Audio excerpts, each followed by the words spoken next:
Olá, uma vez mais, bem-vindos a esta sessão.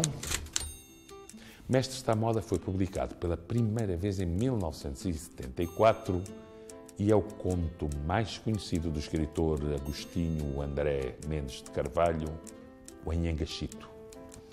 Em poucas páginas, o Anhangachito consegue denunciar o resultado do processo injusto da colonização, o desajuste do homem angolano no seu próprio espaço e no seu próprio tempo. O conto narra a história de um jovem africano profundamente alienado dos seus valores e instituições tradicionais, resultado da política de assimilação empreendida pelo Estado Novo em Angola.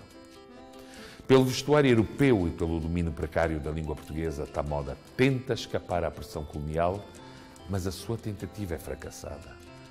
Ele acaba por ser desprezado tanto pela população da Sanzala quanto pelas autoridades portuguesas. É uma crítica severa feita pelo autor ao sistema colonial, mas, principalmente, àqueles que viam no abandono das suas raízes o caminho para a promoção social e para a construção de uma Angola marcadamente ocidental.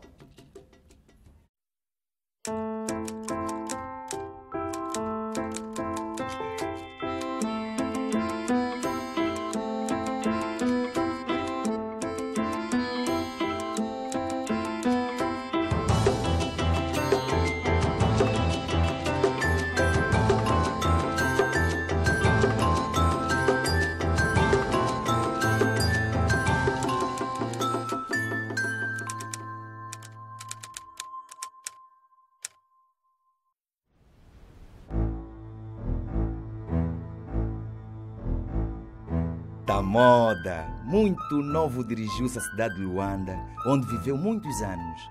Nesta, trabalhava e estudava nas horas vagas com os filhos dos patrões e com os criados do vizinho do patrão. Assim, conseguiu aprender a fazer um bilhete e uma cartinha que se compreendia.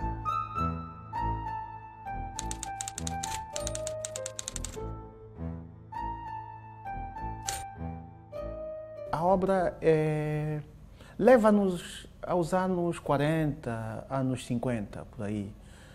Remete-nos para estes momentos em que se dá uma tendência geral de conflitos na relação entre o negro, chamava-se preto, e o branco, ou seja, o colonialista europeu e o colonizado. Tamoda foi empregado numa casa, portanto, empregado doméstico, onde teve a oportunidade de estudar e, sobretudo, estudar o vocabulário. O mestre Tamoda tem uma forma difusa de aprendizagem da língua portuguesa. Né? Decora folhas soltas de dicionário. Portanto, não é a forma mais ortodoxa de aprendizagem da língua. Então, o Tamoda diz, mas não comunica. Okay? Ele não fala em frases. As frases são fundamentais para comunicar. Ele fala em palavras soltas de dicionário. Aquelas que lhe soavam bem, que lhe soavam melhor. No último emprego, na casa de um doutor que vivia solteiro, quando o patrão se ausentava para o serviço, passava o tempo a decorar e a copiar os vocábulos do dicionário. Aqueles vocábulos que lhe soavam bem. Depois regressa, portanto, à sua comunidade e tenta, naturalmente, vangloriar-se, portanto, desse conhecimento e que depois é mal interpretado pelas entidades coloniais. Não é? Ele só convence os menos avisados. É uma coisa muito interessante. São as crianças. E alguns amigos e tal, temos ali o Bento, que era amigo dele, mas, portanto, ele não convence os mais velhos. Aliás, ele é criticado pelos mais velhos, porque as crianças já não iam à escola oficial, seguiam o mestre, o Tamoda, para aquelas palavras que soavam bem. A aritmética, portanto, as contas normais que as crianças estudam, as ciências naturais e etc., foram relegadas para um segundo plano. Porque surgiu o mestre com a língua, com o seu discurso tamudiano e, entre aspas, diria camuniano, não é? Portanto, era o representante de Camões na senzala e as crianças deixam de ir à escola normal. Okay? Então, o Mestre Tamoda provoca um desequilíbrio do sociossistema cultural. O mestre era tão querido pelos seus petizes que quando passava, todo ele já nota, vestido de calções e camisa bem brancas, meias altas e capacete também da mesma cor do fato, sapatos de praia com lixa, ouvia-se o cor dos rapazes que tributavam ao Tamoda. Lungula, Tamoda, Lungula, Tamoda.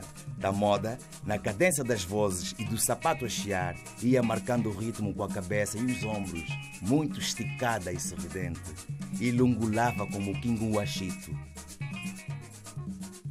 O Anhangashito, como se sabe, escreveu o texto na cadeia.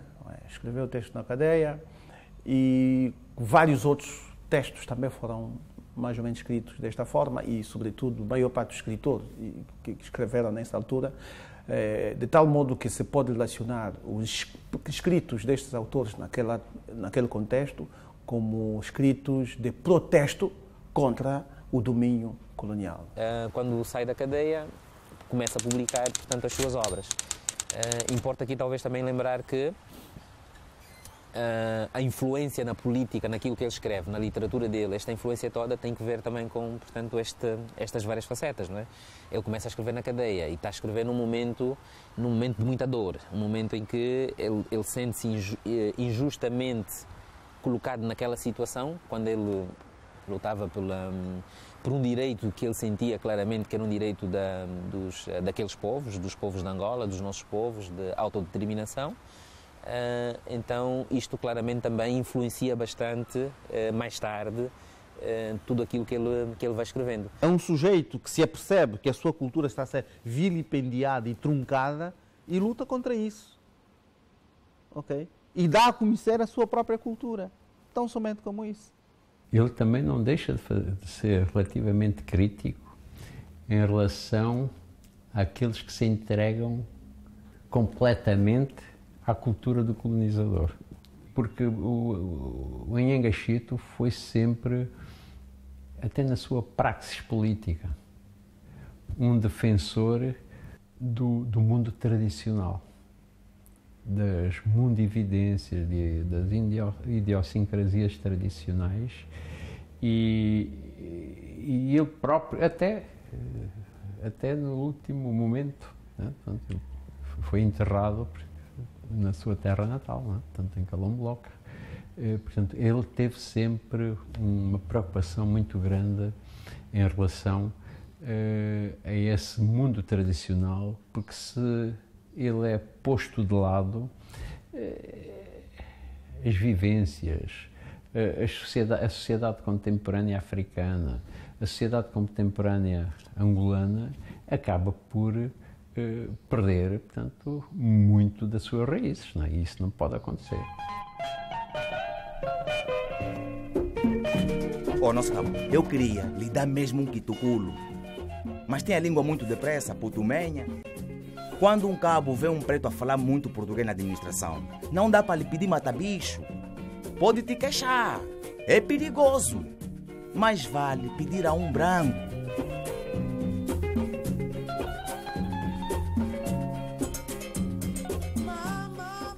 A língua é, de facto, o mais sofisticado, mais subtil, mas também o mais profundo que acontece numa relação colonial. E é por isso que ele valoriza, portanto, de facto, esse indicador, que é a língua que ele utiliza. E depois também os adereços, é claro, não é? Portanto, a ocidentalização. Mas é a língua que é fundamentalmente o que marca a nossa identidade. Língua poder. Portanto, os processos comunicacionais são os mais importantes para a compreensão do nosso íntimo cultural e provavelmente até para e é fundamental, provavelmente não, e é fundamental no próprio discurso político. Portanto, a língua é de uma simbologia fundamental para representar aquilo que era o colono, não é? Portanto, o colono revela-se também, a própria colonização revela-se através da língua. É a língua que violenta a cultura. Como é que tu te chamas? Maquixe, etc. Um nome qualquer tradicional, né? Não, você a partir de agora já não vai se chamar Maquixe. Agora o teu nome é Magalhães. Tá? Violência cultural através da nominalização. Então a língua é fundamental disso tudo, nesse caldeirão.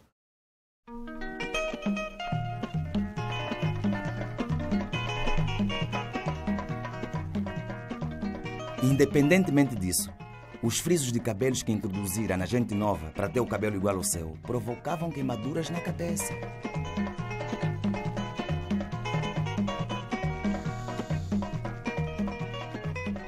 A famada que queima, processo de fazer frisos, estava tão propagada que os pais, educadores e autoridades sanitárias viram-se em apuros para impedi-lo. O culpado disso era o indesejável professor de português.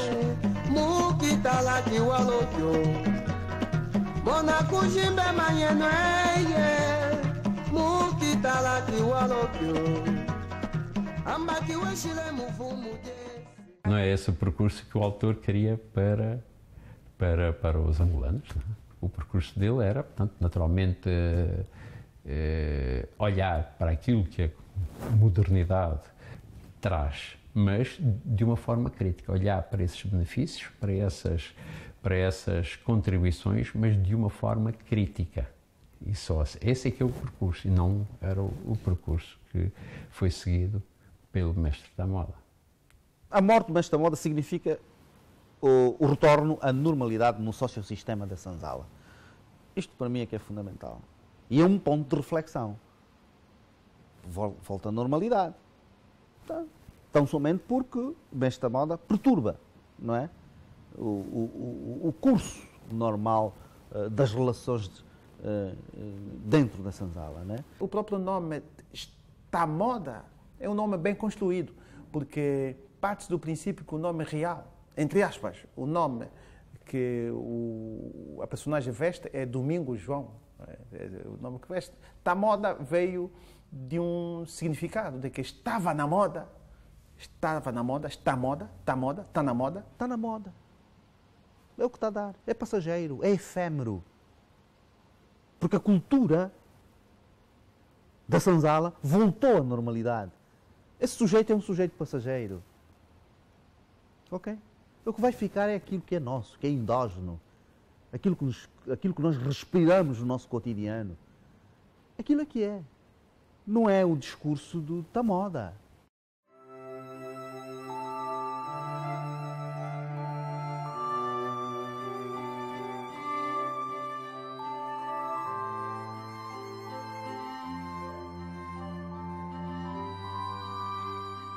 Faleceu anos depois, mas já sem camisa, sem os sapatos, nem o capacete, nem um dunda, tal como profetizaram o cabo dos cipaios. O capacete do mundo uma boca.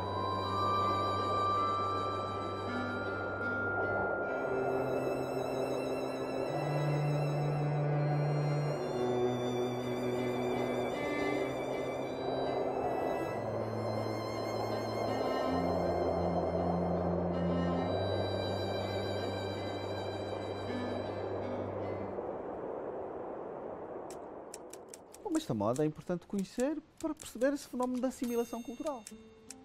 Não é? A questão da assimilação cultural, a questão da cultura do outro, a questão da colonização, a questão do respeito pelas culturas. Não é só a cultura angolana, endógena, etc. Não. O respeito pelas culturas. É um recado à democratização cultural. O discurso tamuniano também é um recado à democratização cultural. As obras de Wanyanga Chito podem ser lidas, relidas e reatualizadas à perspectiva de leitura. O mestre da moda, como dissemos hoje, se foi, no fundo, em resumo, um instrumento para demonstrar que houve uma resistência por meio do uso da língua ao colonialismo, também podemos hoje atualizar esta leitura e dizer que a língua é um instrumento importante para a formação do homem hoje. E acho que vai continuar a ser, portanto, alguém que na cultura angolana na construção da nação angolana, vai ser sempre uma referência, precisamente por isso,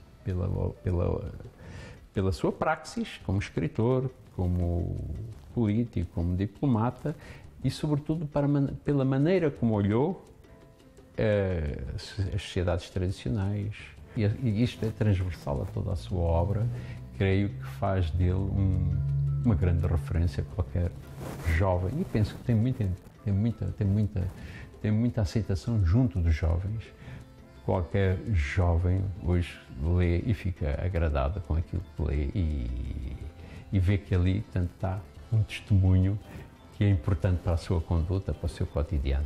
Eu, pessoalmente, ao ler a obra, faz-me viajar com ele para aquele lugar, para aquele espaço.